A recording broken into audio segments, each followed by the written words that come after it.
All right, welcome to AEC Tech Conversations, a podcast episode where we're exploring not just the technology shaping construction, but the human side of how change actually happens as well. The construction industry doesn't struggle with a lack of ideas or available technology. What we often struggle with is adoption. New tools get introduced, pilots get launched, and then quietly we revert back to the familiar ways of working. This is how we've always done it. That won't work here. We don't have time to figure this out right now. Those statements usually sound practical, but underneath them is something else: pressure. Change introduces uncertainty, and for people already responsible for safety, schedules, budgets, and outcomes, that uncertainty creates extra risk. Most resistance to innovation in construction isn't really about the technology itself. It's about what the technology represents: a change to your identity, expertise, workflow, and control, layered on top of an already demanding environment. When that stress goes unrecognized, organizations don't stop innovating, they become cautious, adoption slows, and promising tools never reach their full potential. That's why this conversation matters. I'm Jeff Visnic. I'm an electrical engineer, and I've been in the construction industry for a little over 25 years. And I'm also a fearless living coach and trainer. And I'm joined today by Alex Ayers and Matthew Halveland from AEC TechCon to talk about what they're seeing across the industry and why understanding the human side of change may be the missing link between innovation and impact.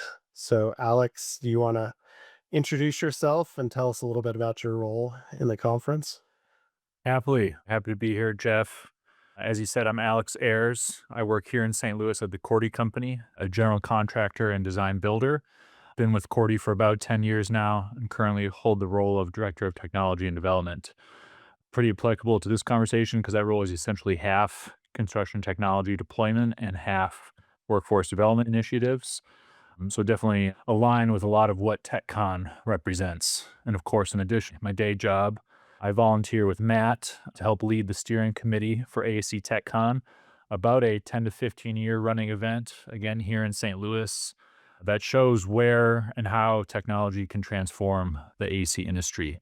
So this year, I'm vice chair in that planning effort and joined today, of course, by Matt Havlin, who I'll kick it to now for his intro. Yeah. Thanks, Alex. Thanks, Jeff. Thanks for having us. Yeah, I'm Matt Havlin. Been in the industry for over 20 years, and I'm currently at Newground as BIM manager. And as Alex said, we're both volunteers on the AC TechCon. This year, I am chairing the 2026 conference.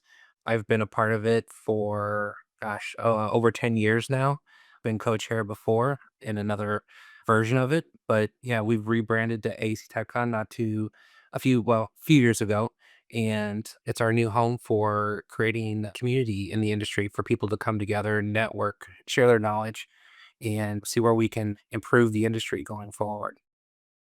Having attended it the last 2 years, it's a great conference. If you're curious about what change is happening in the industry from a technology perspective or meeting other people who are leading that charge, it's a really good opportunity to connect with people and talk through new ideas. And I think we're in need of some new ideas, right, to make our lives easier. Always the industry is always evolving, so it's a great way to stay on top of things, to hear what other people are doing. Yeah, and in particular, TechCon tries to stay really user driven, where we've got actual end users, practicing in an AEC industry, sharing those ideas, sharing that knowledge, and hoping to receive the same from the group. I probably should have said this when I introduced myself, but this year I'll be doing the opening keynote at the conference talking about this very topic. So I'm really excited to be doing that and hoping to build a little momentum with this, getting the conversation going early. So throw this first question out to both of you. So, from what you're seeing across the industry, how would you describe the current relationship between construction and technology? I'll field that one first. I'd say cautiously optimistic. Maybe I'm spoiled by, of course, we're at the Cordy company, which has got a lot of forward thinking people. But, I think there's sort of a trust and verify relationship with technology right now because there's just so much, so many apps, so much talk about AI, you name it, that sort of inundated project teams. I think project teams are willing to maybe give it a try, but they want that what they're willing to try out to be sort of vetted, by a layer in the organization. I'm lucky to serve that role at Cordy, but I think there's some trust building up where, if an organization has an individual who has sort of been in that construction technology world, but also spent time on job sites, they're maybe more willing to approach something, to try something, to consider something new that they may not otherwise have if vetted by that first layer in an organization. How about you, Matt? Yeah, I think, in having conversations with others in the industry, I think we're a little bit all over the place. Everybody's got a different circumstance, right? Where, some are definitely pushing the boundary, others are holding back and they're, you know, 10, 15 years behind everybody else, which isn't always a bad thing, but it's also not always a good thing, especially when it comes to the competitive nature of our industry, right? I think cautiously optimistic is probably, the right way to go. You don't want to be bleeding edge, but I think taking the cautious approach and doing your due diligence externally as well as internally is important. So that way the industry is making good decisions within their companies. And if I may, as a actual example of exactly what Matt just described in terms of folks being all over the place, Corey's lucky to participate in a peer group. Our organization is with 5 or 6 others of similar size, roughly in the 300 million to $1.3 billion range. And as it relates to something like AI, which is a hot topic, that group really is all over the place. Some prohibit it entirely. Some are more sort of open book in that they want their folks to try it. So just demonstrate that point that those are all successful organizations, but really with one tool, if you will, AI, there's a large variety of where they're at in terms of adoption or willingness. I still interview people who have been in the industry for a long time and don't have any experience with Revit, right? So they maybe work for a smaller engineering company and the engineering company just has made no attempt to come over and adopt Revit use. And so there's a big learning curve for those people when they step into some of the bigger companies who have been using it for a long time. So I think you guys are spot on that it's a little bit all over the place. And I think it's okay to, like Matt said, not be bleeding edge, but I think you can fall pretty far behind, especially with as rapidly as it's changing and progressing right now. It's funny you brought up Revit. I started my Revit journey in 20, no, yeah, 2008. So it's just like, I've been using it since then and went through that period of like, okay, we'll use AutoCAD on this project, we'll use Revit on this project. And then finally I got to a point where like, we're done. We're not going back and forth anymore. Yeah. This is this isn't effective at all. So I was just having a conversation last week with somebody actually, and they're still using AutoCAD and they haven't moved there. And they were like, well, our products aren't big enough. And it's just like, it's that mental aspect to it to where you think, okay, Revit is a piece of a program and my project is too small. And it's like, no, like, you know, you just need to jump in and do it, get your feet wet. Don't be scared of it, because where I started from with Revit, we were doing residential projects. So, like, as small as you can get, we were pushing it all through Revit. So it can be done. Yeah, I just interviewed somebody last week who was doing high-rise buildings, high-rise multifamily type developments in Chicago, and they were all doing it in AutoCAD still, the whole electrical engineering piece of it.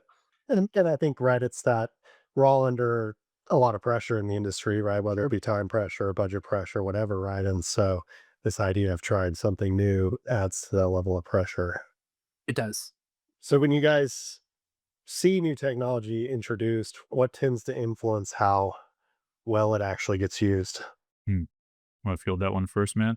I think whether like, you know, the way I try to approach most of this is, sitting out to a small group, creating that success story first.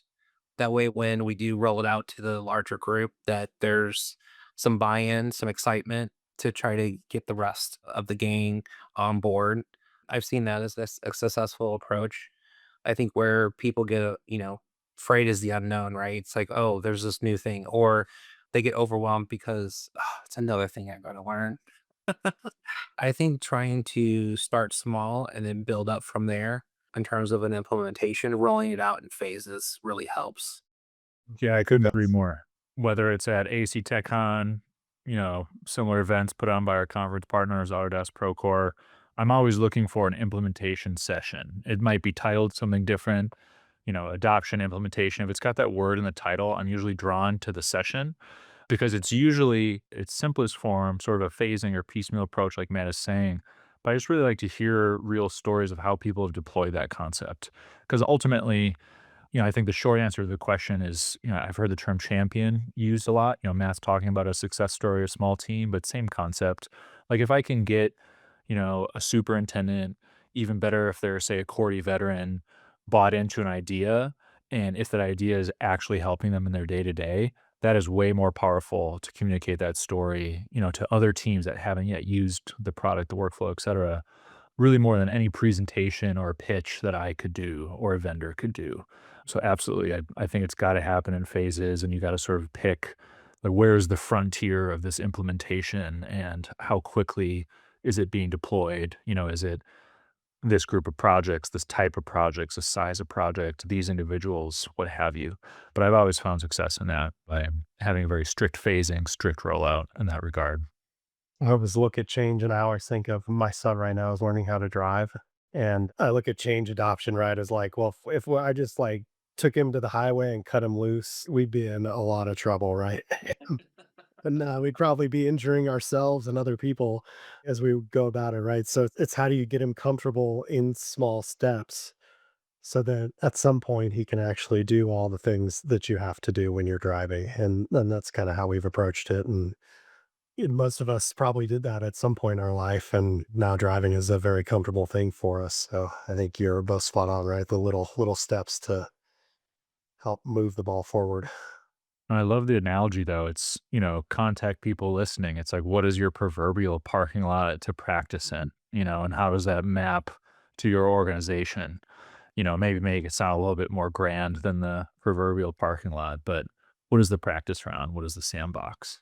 Yeah. Because we all want to get on the highway and drive, right? But if we're not prepared to do that, it's not going to go well.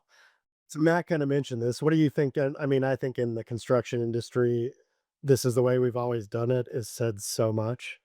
What do you think's kind of behind that, or why do people revert back to that way that we've always done things? I think it's from a comfort level. People get comfortable. We're creatures of habit, right? So they've developed habits over the current practices that they've been doing for years. And so I think that's the part that you have to maybe not necessarily break, but modify and getting people comfortable that, okay, just like buildings and construction evolve over time, over the course of history, the methods of construction have changed. The way we design and create has to also evolve and change. So I think, trying to develop an adaptive habit is where you can really, be successful in evolving your practice or, just how you do things in general. Yeah. Yeah, similar take, maybe different take, similar message for sure. In that, whether it's our intern program or PEs or what have you, I'll sit through a lot of interviews, and the question always comes up like, "What do you love about construction?" Or "What do you love about architecture?" What have you. And I find often the variety is the answer to that question. The problems are different, the teams are different, et cetera. With Cordy, we work all over the country. And so the call it 20 to 30 subs we hire on a given job might be totally different. I mean, of course, there's go-to guys and gals that we'll partner with and hire, but I think folks want some consistency, even though they say they like the variety of the job.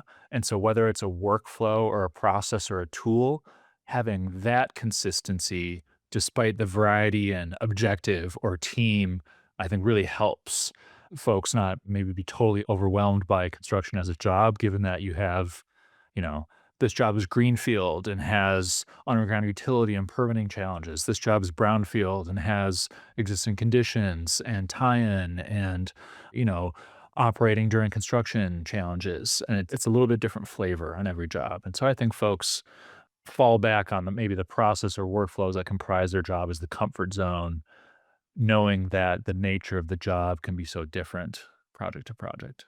Kind of to what you were talking about, Alex, our industry is so schedule driven and, there's money behind all that, right? So we've got deadlines to meet. We've got, you know, other priorities that have to get taken care of. And that tends to drive those habits, that consistency that we want, because typically consistency is what provides our efficiency, right? So trying to balance all that is also an important factor. But, you know, reverting back to this is the way we've always done it, it's like, yeah, but, you know, we might be missing out on efficiencies that, we haven't explored yet with other tools, other processes, and workflows. And if I may, Matt, something you said prompted me to think of favorite professor back in my CM days. Shout out Steve Bannis if he's listening. But he always liked to talk about how you're not prototyping a building.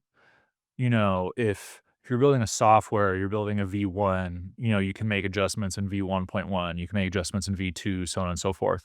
But it's not really true in building. You have sort of a distinct V1 and nothing further. I mean, sure, you could argue an addition is a 1.1, but now we're into semantics. But ultimately, you have to nail it on the first try. And I think that maybe makes people hesitant as well. I mean, of course, we all are familiar with sort of the layers of quality control present in construction, but it does in some ways constrain, considering what you might do on the next one or considering how you might even adjust mid-flight on this one. But yeah, can't prototype. I've never done two buildings that were the same, even though I've been told lots of times I was going to do the exact same building. Mm. If the site's always different or there's always something different about each building that we do, even if they are very similar. I think you're getting into the human element of this, right? Which is you guys have hit on being comfortable, right? And wanting to deliver a good project and, our careers, our livelihoods ride on our ability to perform at work. And so there's a lot of risk to step outside of what we do know works, what we do know performs and try something new. I mean, I see this with new engineers all the time as they've worked their way up through their career, right? And now they have somebody underneath them that they're working with. It's really hard for them to let go when they know that this thing has worked for them all the time of their career and kind of let the new person find their own wings and find things that work. And so I think we're just kind of fighting that human nature a little bit too. Yes, absolutely. So Matt, you mentioned like schedules, budgets, right? So I know we're delivering projects that are bigger, faster than we ever probably have before from a design perspective. How do you guys think the expectations that are put on everybody in our industry has affected their ability to be open to change? Hmm. I've got maybe a specific anecdote from just the past week, maybe put some of my cards on the table of something that should have been thought out more. I'm fortunate to have a strong team of PEs I work with at Cordy, and occasionally I will try to sort of free agent their time for implementation ideas, for process change, for, hey, what have you seen on your job that could work differently that we should consider more broadly? And sort of inviting that group to be thinking about change in that way. And the other day, I sort of maybe too hastily threw sort of an AI or automation change at them, like, hey, I'm going to define a period of time. Maybe there's some cash rewards involved. Best idea that can be implemented broadly wins. But lo and behold, even putting sort of some gamification behind it, PEs still have a boatload of submittals, for example, that they need to get through as part of their job. And they will default towards that, as they should, because ultimately I'm really talking about, quote unquote, extra credit. But I think that despite the expectations, maybe to change or to improve, the default will always fall to whatever the job is in that moment. I mean, Corey even likes to say job's the boss, which I think is a great tagline. But in some cases, how do you better consider how the job balances with that sort of discretionary time that maybe is too often huddled into construction technology or VDC groups as opposed to more broadly spread out through an organization? Yeah, I think you hit on a couple of key things. So, one is right, it's also human nature to default to what we know. And so, if I'm being asked to do something that I don't know how to do, and I have all these other tasks that I know how to do, I'm automatically going to go towards the task that I know how to do just because I don't like how it makes me feel to not know how to do this new thing that I'm trying to do. And then I also think you touched on right time margin Mm. and how do we create time for people to try something new, right? You can have people attend a workshop, get really excited about it, But if we haven't thought about, right, how are you going to have an hour or two extra a week to practice this within everything else that you're already doing, it's going to fail, right? Because you're not going to, if it's going to be an hour or two above and beyond what you're already doing, it's going to be really hard for people to want to take that on. I think there's a lot of companies out there that, they might say, yeah, like, we only expect you to be 80% billable, and then the other 20% can be office time or exploring other, of these, implementations or ideas and stuff. But, kind of when it comes down to it is whether or not, how true is that? Is leadership really sticking to that and making sure that people get that 20% in or not, pushing schedule? I think the other aspect is, I think I've heard quite a bit lately where, oh, I've got so many, so many meetings going on, whether they're virtual or in person. And then, how do I get my actual work done? So I think, Alex, I think you hit the nail on the head on like, getting that feedback or getting your internal communities together to talk about the good, bad, and the ugly of a project, to talk about, okay, how could we have done this better? How could we do, I think those conversations are very important, and they may be lacking in those conversations in terms of actually, making sure that those are our priority just as much as the everyday project. And if I may, knowing that that answer of format, what is discretionary time versus billable? What is my task time versus implementation? AEC TechCon can offer, many examples of that because quite frankly, I've asked that similar question to peers, to colleagues I've met throughout the years, and the answer is always a little different. There is really no one size fit all. So come on over to AEC TechCon and get some answers. Yeah, I read a great article a few months ago, and it talked about the difference between what a manager's schedule looks like and what a maker's schedule looks like, and how a maker, right, needs big chunks of uninterrupted time to work, right? Because they need to get into their creative flow. They need to be able to access that place where they can actually get a lot of stuff done. And managers, on the other hand, right, the expectation is that their time is chunked up more into like 15-minute chunks of time where they're in a lot more meetings, they're doing a little bit more directing. But I think in our industry, we treat everybody the same. And a lot of times, right, I'll have the doers actually sitting in meetings. And I think that's why a lot of people end up having to work at nights or on the weekends because that's the only time that you have uninterrupted time to actually get into that flow state. So I think that's something we probably need to pay a little closer attention to, right? Is what does it actually take to sit down and knock out a set of drawings or when you're in the field, right? Actually accomplish a task. That this idea that one person can do everything is, I think, gets us into trouble a lot. Hmm. Yeah, it's missing on the team aspect, right? Yeah. There's no I on team. So if you're putting all that pressure onto one person, then I think you're gonna start seeing a degradation of performance. Yeah. And that person's really not going to want to try anything new. Right. I don't have time. It's not that this is the way we've always done it. It's just I don't have time. Yeah. You guys have teed it up too well, so I gotta plug it real quick. Of course, we're all kind of swirling around the theme of your keynote, Jeff, on opening day one, but opening day two specifically talks about org systems in AEC businesses and sort of offers a keynote caliber, in-depth look at one case study, one organization, Slantis, co-founded by Andy Robert, who sort of reconsidered that model and then grew a business from it. So consider that one option that could potentially answer this question of, how should I balance my maker versus manager functions of my company? And how should I align that with where I want my company to go?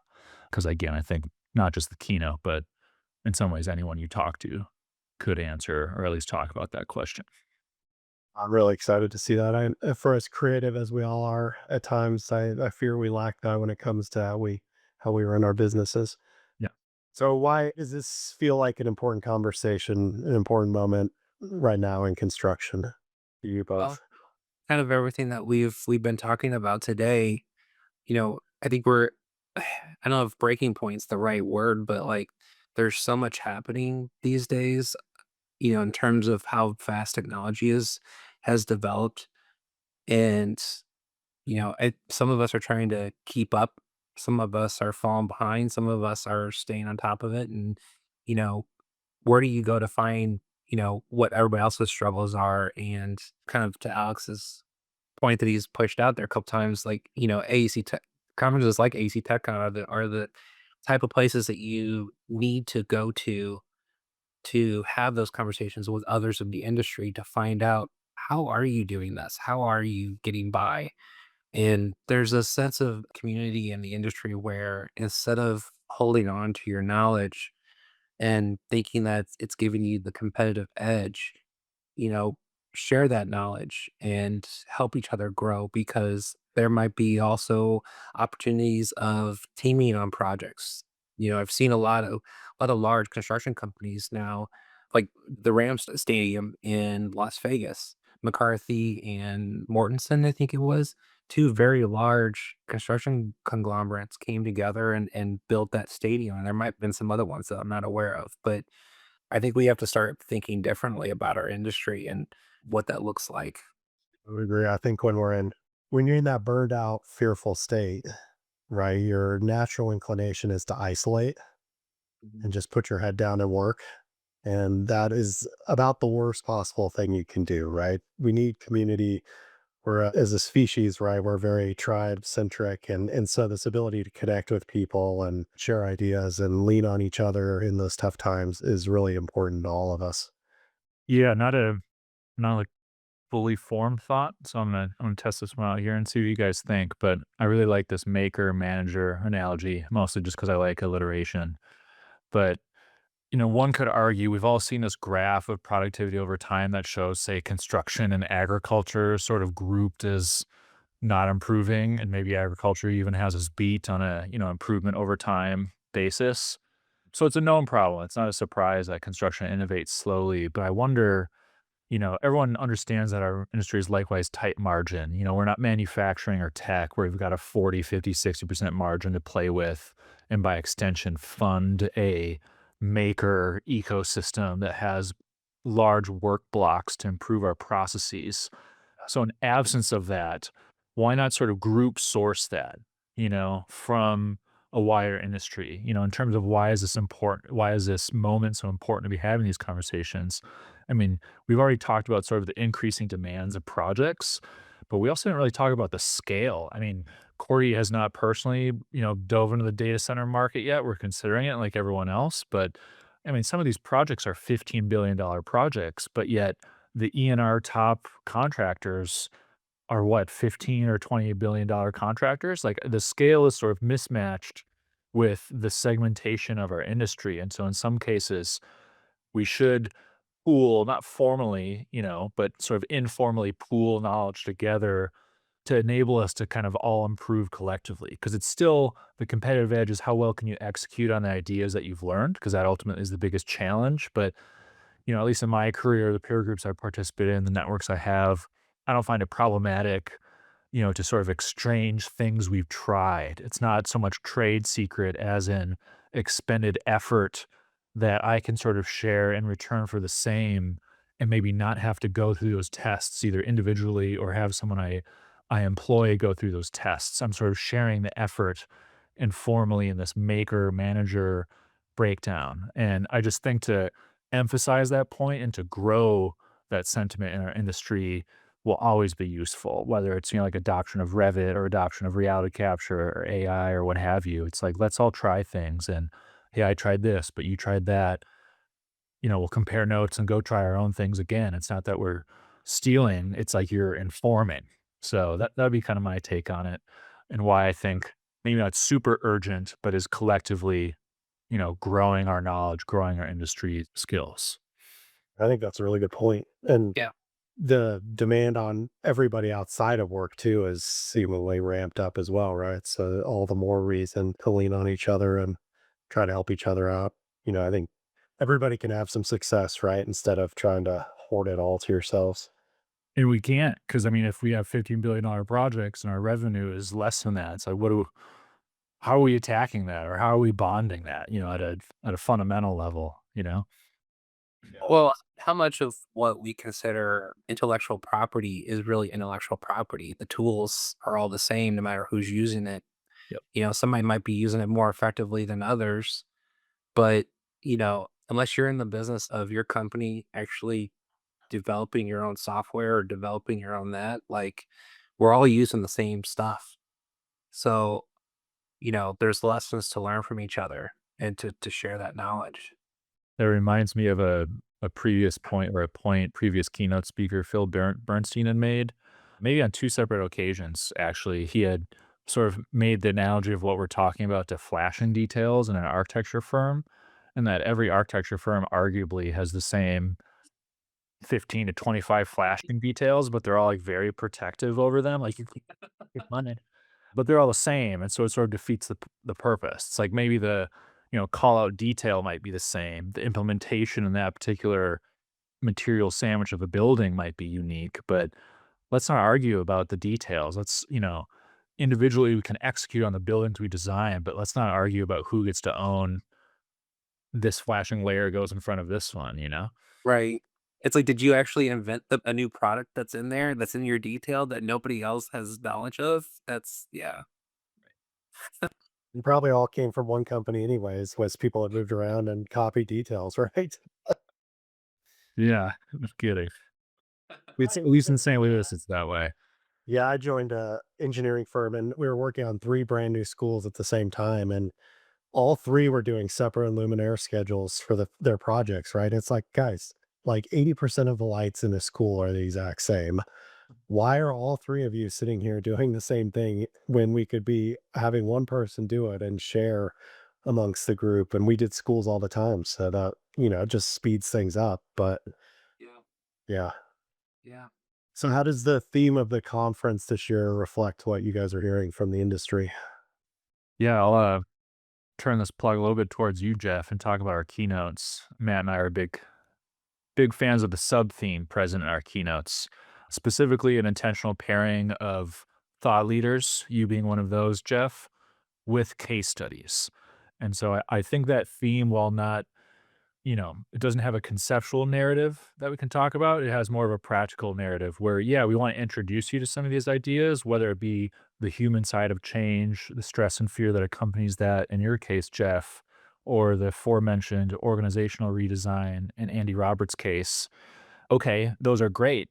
But then in the afternoon, let's also look at real construction and architecture projects where versions of these ideas are being deployed or have already been deployed.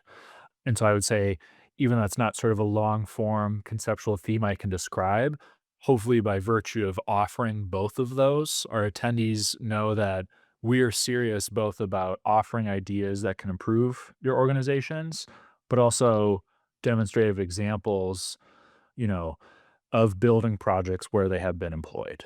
And ideally, that sort of trickles down to really any session that you sit through where, we're very particular about, okay, we'll accept a vendor demonstrating their tools, but we'd like a user to be accompanying that vendor to actually show where those ideas or workflows were implemented on a job. And I would say more than anything, I think that's what makes AEC TechCon unique and really what we shoot for in all aspects of the event. What do you think, Matt? Yep. Yep. And I think the only thing that to add, and we've talked a lot about the thought leadership, but I think you touched on it, but the afternoon case studies that we've got going on, and there's a lot to learn from there as well. To where like day one, we're talking about a huge project, the Theodore Roosevelt Library, and I think it's gonna be a really a cool story of how they utilized old techniques in construction in a new way. And then day two, we've got more local case study to the St. Louis to where they're going to be talking about the actual project team and how they use technology to successfully renovate a historic building and convert it from one purpose to another. So I think we've got some really good content revolving around how things are changing and how deal with change. And to stick with the lovely alliteration from earlier, because I promise I'm stealing this analogy, but we're offering something both for the maker and the manager that hopefully inspires both of their work and gives them both something that they can take away and either implement how they manage people or projects or implement how they make. So I think we've hopefully will address both come May 6th and 7th. Yeah.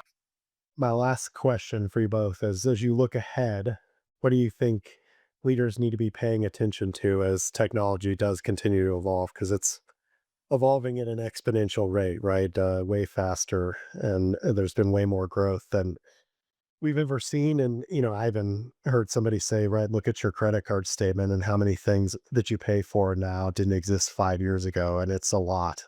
A lot of your credit card statement is stuff that did not exist. So, Yeah, I might get distracted from being able to answer this question, Jeff, but to that point, I tagged a YouTube video to my watch later process that was something along the lines of, why is owning nothing so expensive?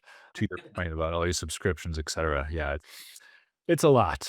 But no, as I look ahead, I guess, Matt, you'll have to call me if this is a cop out answer or not. But I feel like leaders just can't look at technology in a vacuum.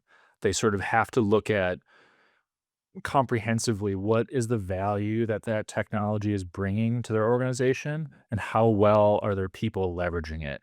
Because I can go buy a drone and be excited about it and market that I have a drone, but unless I've developed a use case for it that somehow meets the sub goals of my mission, what am I doing?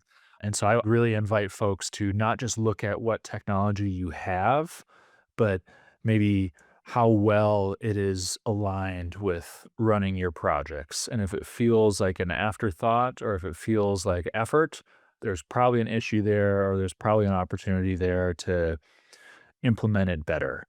That would be my take. But what do you think, man? Is that a cop out or? I'm right there with you. I think you know, what's important from a leadership standpoint is that you need to look at the big picture, right? Because I think a lot of leaders get stuck in tunnel vision. So, you know, I'm responsible for my division of the company, and there's not enough conversations happening at the broader scale to where how are we doing it? What are we doing? What makes sense?